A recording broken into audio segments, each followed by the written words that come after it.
everyone, I'm here today to go over 3 essential bebop licks, and it's not like I ever had an original thought or anything. I just, look in books and these are riffs that, we kind of hear and absorb and use all the time. But maybe if you're just starting off or you're just looking to expand your vocabulary a little bit, these 3 little riffs might help you. So the first one here is in chapter 6, and it's called the bebop lick. And it's just simply this. It says on a C7th or on a G minor. That was a C7th, by the way. Piano players will know what I mean, because it just doesn't have the root, but it's a C7th, like that. Or you could use it on G minor,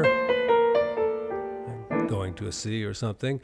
And, I kind of demonstrated a little blues there where I was using it. And, of course, there's lots of variations, where you jump up a little higher there, or jump down instead. And then, he gives lots of examples: Charlie Parker, Cannonball Adderley, Phil Woods, Chet Baker.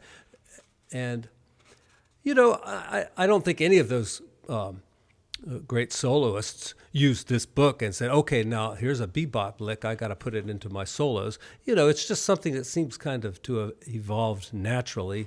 But it's pretty simple, You're just kind of approaching or using a passing tone, jumping up and going back down. And it's always nice for your line to kind of have changes of directions and little leaps and things like that.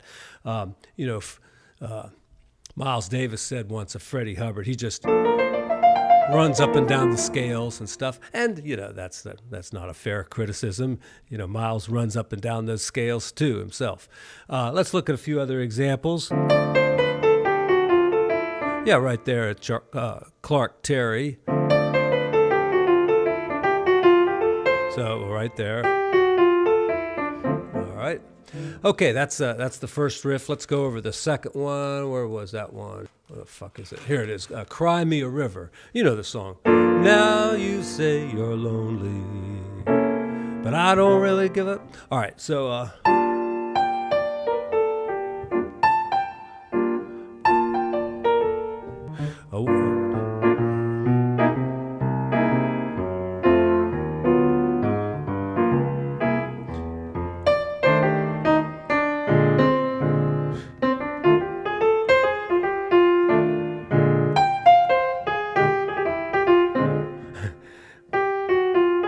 did I use both of those riffs? I think I might have. But anyway, you start on the 6th, then jump a 4th, then a 3rd,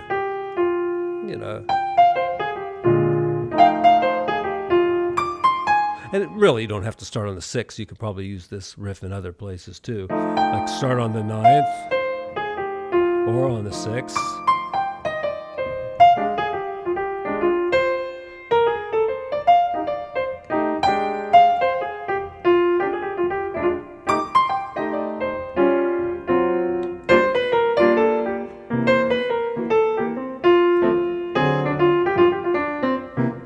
I used a little of the bebop riff in there too.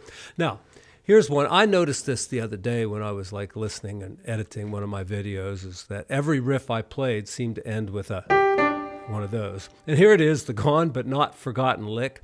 I don't even think I know that song, Gone But Not Forgotten. But anyway, here's there's the riff on G minor. So start on the 9th, then the major 7th, like that. All right, and it says it'll also work on a C7th chord, on an E minor 7 flat 5, which you can see it's like a pretty closely related chord there. F sharp 7th, you're probably like with a sharp 9, or maybe not, I don't know. Yeah, it's kind of an altered sound, if you were going like.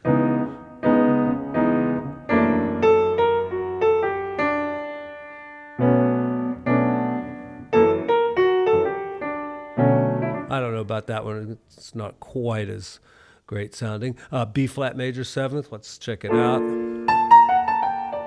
Yeah, that sounds good. Very similar to a G minor, obviously.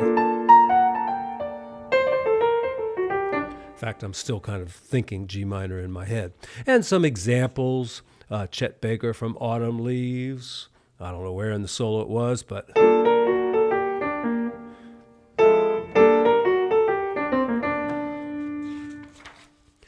Lee Morgan, Clifford Brown, George Benson. Let's see what George Benson did. Let's see. It's in Stella Starlight. 2, 1, 2, 3. It says Lee Morgan in one of these songs used the Gone But Not Forgotten lick 7 times in the solo. John Coltrane used it. Okay, so just to run over the 3 riffs again, you've got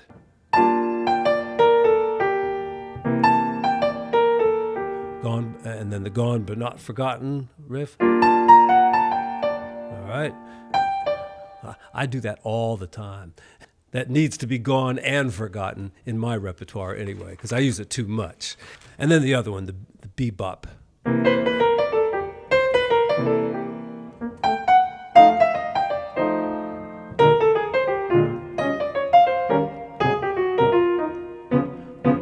And, these are just patterns that you get under your fingers, whenever you play.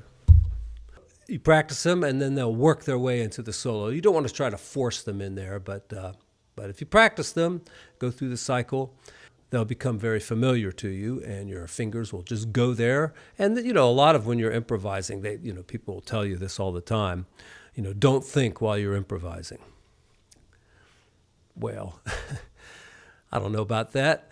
I do like to think when I'm improvising, but I don't think, it's time to play the bebop lick. I don't think like that. What I generally think about is, the chord progression, maybe some appropriate scales that might work in there. But more than that, I just kind of think melody. And if I get onto a good melody, I try to develop it a little bit, Like, for instance, take the bebop lick.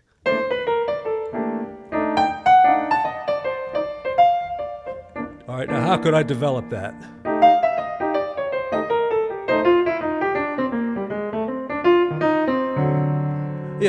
I could extend it like that, or go.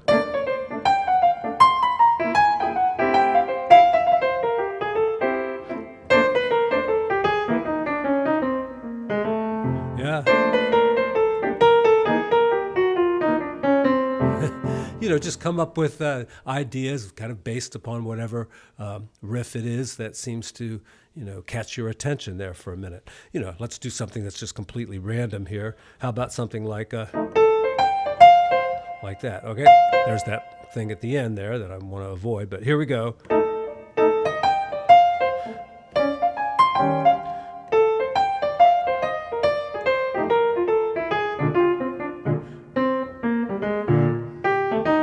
Now, so what I've done is I've kind of decided to get onto that 4th thing and just use that for a little while. And that keeps your solo kind of,